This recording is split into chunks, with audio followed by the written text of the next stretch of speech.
राजा तथा उसके 7 बेटियों की कहानी। नमस्कार दोस्तों, आप सभी का हमारे ब्लॉग पर स्वागत है। आज हम आपको एक राजा तथा उसके 7 बेटियों की कहानी सुनाने चल रहे हैं। इस कहानी से आपको काफी कुछ सीख मिलेगी। राजा तथा उसके 7 बेटियों की कहानी। दोस्तों, यह कहानी बहुत समय पहले की है। किसी नगर में एक राजा रहता था। उस राजा की 7 बेटियां थी। उस राजा के राज्य में प्रजा बहुत सुखी थी। उसके राज्य में प्रजा को कोई तकलीफ नहीं थी। एक दिन राजा के दिमाग में एक विचार आया। राजा ने अपनी 7 बेटियों को बुलाया और अपनी सभी बेटियों से पूछा, ये बताओ तुम लोग किसका दिया खाती हो। राजा की 6 बेटियों ने उत्तर दिया कि पिताजी, हम सब आपका दिया खाती है और आपका ही दिया पहनती है। राजा की 7वीं बेटी, जो कि सबसे छोटी थी, उसने अपने पिता से कहा कि पिताजी, मैं तो भगवान का दिया खाती हूँ। यह सुनकर राजा अत्यधिक क्रोधित हो गया। उसने कहा कि सबको मैं खिला रहा हूँ और ये कह रही है कि मैं भगवान का दिया खाती हूँ। राजा ने अपनी 6 बेटियों का विवाह राजघराने में किया, लेकिन अपनी 7वीं बेटी का विवाह एक गरीब लकड़हारे से कर दिया, जो कि जंगल में प्रतिदिन जाकर लकड़ियां काटता था। वह किसी कारणवश बीमार हो गया था। वह लकड़हारा एक कदम भी आगे नहीं चल पा रहा था। इतनी दयनीय स्थिति उस लकड़हारे की हो गई थी। ऐसे लकड़हारे से उस राजा ने अपनी छोटी बेटी का विवाह कर दिया। राजा ने अपनी बेटी से कहा कि तूने ही बोला था न कि मैं भगवान का दिया खाती हूँ, तो अब तू उसी का दिया खा। वह लड़की भगवान की इच्छा मानकर खुशी खुशी उस गरीब लकड़हारे के साथ रहने लगी। वह लड़की प्रतिदिन जंगल से लकड़ियां काटकर बाजार में बेचती तथा उससे जो पैसे मिलते उस पैसे से अपने पति के लिए दवाइयां तथा खाने के सामान के साथ साथ दूध भी लेकर आती। लकड़हारे की पत्नी ने उसी जंगल में एक कुटिया बना लिया तथा उसी कुटिया में दोनों लोग रहने लगे। लकड़हारे की पत्नी बहुत दयावान थी। उसी कुटिया के बगल में एक नाग का जोड़ा रहता था। लकड़हारे की पत्नी सुबह एक कटोरे में दूध लेकर वहां नाग के बिल के पास रख देती। वह नाग प्रतिदिन दूध पीता। वह नाग कोई मामूली नाग नहीं था, बल्कि इच्छाधारी सांप था। एक दिन उस नाग ने सोचा कि यह लड़की तो बहुत दयालु है तथा गरीब है, क्यों न इसकी मदद कर दी जाए।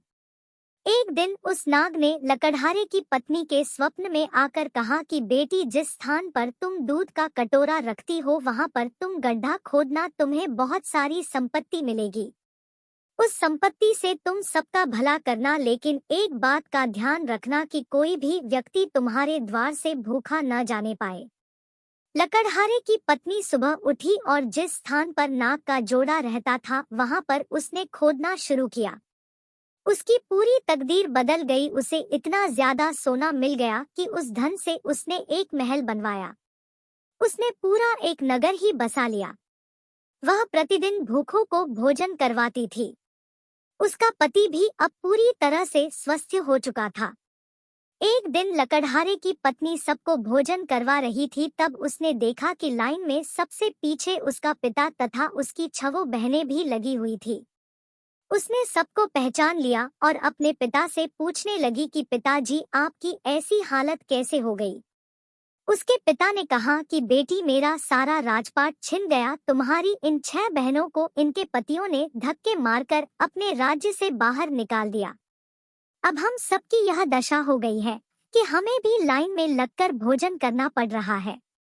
उन सबकी ऐसी परिस्थिति देखकर लकड़हारे की पत्नी ने अपने पिता तथा अपनी 6 बहनों की मदद की। तब उसने अपने पिता से कहा कि देखा पिताजी, मैंने कहा था न कि हम सब भगवान का दिया खाती है। उसके पिता ने कहा, तुमने सही कहा था, अब मुझे भी विश्वास हो गया है कि हम सब भगवान का दिया खाते हैं।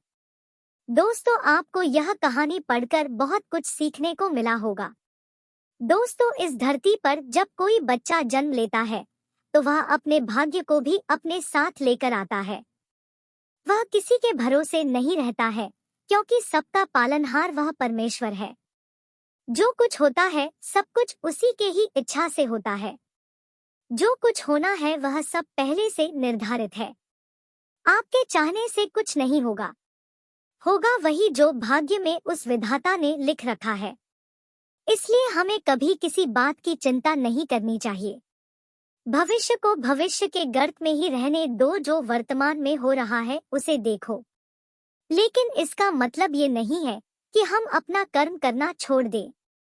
ऐसा बिल्कुल भी नहीं करना है। अपना कर्म करते जाओ, उसके बाद जो कुछ होगा वह देखा जाएगा। मैं आशा करती हूँ कि हमारे द्वारा दी गई जानकारी राजा तथा उसके 7 बेटियों की कहानी आप सभी को काफी पसंद आई होगी। हमारे इस वीडियो को अपने फेसबुक, व्हाट्सएप, इंस्टाग्राम पर जरूर शेयर करें। आप हमारे चैनल को जरूर सब्सक्राइब करें ताकि हमारे लेटेस्ट वीडियो की जानकारी आपको तत्काल मिल सके। धन्यवाद। आप सभी का दिन मंगलमय हो।